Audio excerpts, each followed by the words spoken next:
আপনার লিগে দুধ কুমার আলাপ না করে পাবনার লোক আলাপ করতে হবো। গাছ থেকে দুধ চাষ করে মন দুধের প্যাকেট বানাম কোম্পানির সঙ্গে আলাপ কর তুই।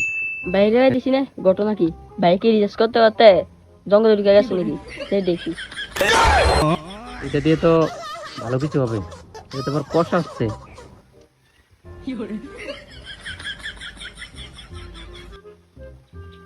এত রিচার্জ করলাম জীবনে, এইসব গাছ তো দেখলাম না। এতে কি দুধের প্যাকেট বানায়? আর এই দুধ আসছে দেখা যায়।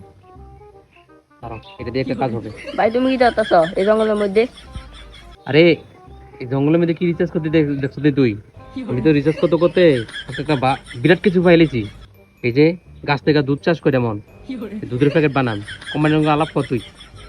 দুধ পেয়েছি আমি।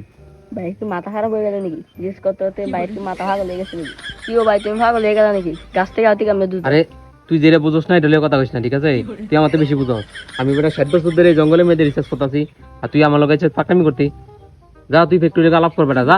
মানুষ আসলে কই যা তারা রিচার্জ করে তারা আসলে পাগল হয়ে যায়। দাঁড়া আপনার লিগে দুধ কুমার আলাপ না করে পাবনার লোক আলাপ করতে হবো।